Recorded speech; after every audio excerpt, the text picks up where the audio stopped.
Like, sometimes at night, I think about Jesus in a tank top with bulging muscles.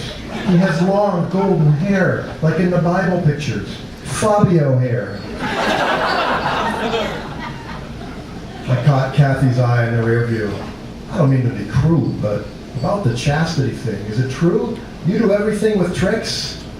I don't call them tricks, I call them love partners. That's what I meant, I lied. So you do everything with your partners, including anal? She tossed her hair sideways and hugged her knees. Why don't you just come out and say it, doofus? She suddenly rolled the window down and stuck her head out of it. Anal! She screamed at the top of her lungs. Anal, anal, anal, anal! Boy, there's nothing like the silence after screaming anal in front of a room, thinking it meant something at 4 in the morning when you wrote it, and then just realizing, ill considered in front of a crowd. Hence that non-100 top book of the decade. Until Tina grabbed her by the arm and slapped her. Kathy sat back and began talking normally again, as if the smack and anal hollering were just what she needed to relax. You think born-again guys don't like the back door? Well, let me tell you, most of them are mouches. Half man, half couch. Like, anal makes them feel all gangster. I'm looking at a few red faces right in front of me. Yes, sir, going to Browntown. Talking about it got her metronome again. She was making me dizzy. Tina pulled her close and stroked her hair. Kathy regressed instantly. I need to sleep or do more, Mommy. Then you go to sleep, honey. Just lie down and let it happen. Kathy pouted, then tipped sideways, apparently unconscious. Nice work, I said. A second later, Kathy bolted upright, ripped open the door, and tried to fling herself out at a crossroads, screaming, I want to fuck Jesus, now! Tina managed to reel her own quickly. Nobody in the immediate vicinity seemed to react, or else didn't think it was that odd. It's YouTube, Tina said wearily. People are hard to shock because so much that happened that's supposed to be shocking is staged, and the really shocking stuff nobody looks at. I hate when an author gets preachy. I fucking hate that. Weak. Never mind, here we are, I said. I don't have time for this bullshit. That's the first section. I'm just going to do a couple quickies for you ADHD. Thank you. I thank you, and my non-photogenic ass thanks you. Yeah, party time. So, let's see.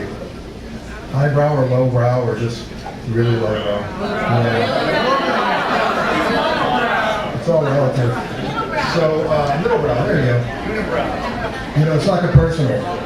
I only look Armenian.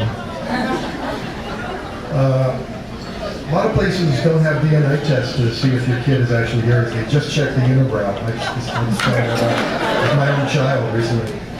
Good question. All right, I'm sorry, I thought I was alone. So this is a section, the protagonist, as we say in high school, of the book, has to go to San Quentin to track down and see if a guy, it's a Marin, I like tweeting on premises, texting. Yeah. There's some asshole on stage, it's really weird. Look at me. Yeah, San Quentin. So as some of you know who've been a vacation with the state, it's segregated. You got your brown skins, your white skins, and your black skins. So that's why I'm saying this, because it has no relevance to the story. I'm not thinking about Quentin right now. But the story takes place in Quentin. It's when he meets Nagala. The door across the room banged open. A wheelchair rolled in bearing a slender, slightly hunched old man with glowing skin, perfectly parted peroxide hair, matching brows, and mustache. He looked like a 200-year-old Billy Idol. I couldn't take my eyes off him, but it didn't seem smart to show it.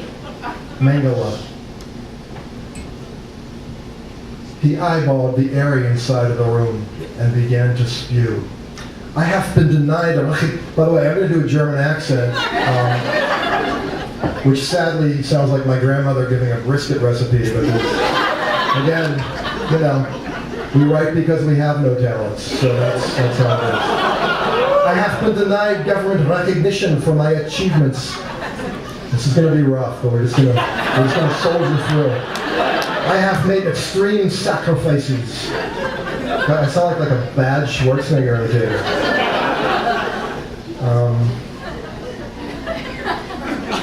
I know his ass is on author's talk. Well, because he actually wrote a memoir. Thank you so much. When cousins breed. Jeez, I tripped myself up. Mangala did not so much speak words as stab them and push them elegantly off a balcony. Your people can still be saved. See that, said the Reverend, formerly the pimp, now in jail. He talking about the rapture. He's an evangelical pimp. There's a lot of them. I caught a Quentin for a while when I got saved. Mangala laughed, a hacking half note followed by a cough. The rapture is nothing. I'm French now. I don't know why. Nothing more than a terrorist plot run by Christ instead of Bin Laden. And who was Jesus Christ? The illegitimate son of a Jewish bitch. Beholding Mangala, always good for a laugh, that one. Killed in Haifa. Beholding Mangala, I was struck less by the banality of evil than its chattiness. The old SS man had thoughts he thought were important. He talked like he was standing behind a podium or at a train siding, lecturing a captive audience. The Third Reich is a story the Germans don't want to dwell on because it happened. The rapture is a story you Christians do nothing but dwell on because you want it to happen. It's not the final solution, it's the grand finale. Forget Mein Kampf. How will 6 million compare to that Holocaust in Revelations? Those who reject Jesus will be cast into a lake of fire. My God, every human on earth who has not accepted your God, hurled into boiling flames. Buddhist monks, adorable, unbaptized, I got Puerto Rican for a second. Adorable, unbaptized babies, Jew, Muslim, Hindu, Baha'i teens, all of them. Mangala's eyes bored into me. You call it end times, I call it waiting for Jesus to turn on the ovens. Hitler reads the Bible too. You learned something here. He did everything but click his heels. Face forward, shoulders back, he recited, I am a eugenics scientist. I believe in improvement of the species, preserved and strengthened by applied biology. Mangala's gaze went feral. If a father finds vermin in his family home and poisons them, does that make him a mass murderer? Or a family man? Definition of political power, said the Reverend. Guy who gets to decide who the vermin is. One lonely hipster in the back. It's tough. It's tough. Play into the bar. Mangala closed his eyes and raised his arm like an orchestra's conductor, waving an invisible baton. It is better for all the world if, instead of waiting to execute degenerate offspring for kind, society can prevent those who are manifestly unfit from continuing their kind. He dropped the invisible baton and opened his eyes, cupping his hand over his heart to convey his deep emotion. No disrespect, said the Reverend. That shit is sick.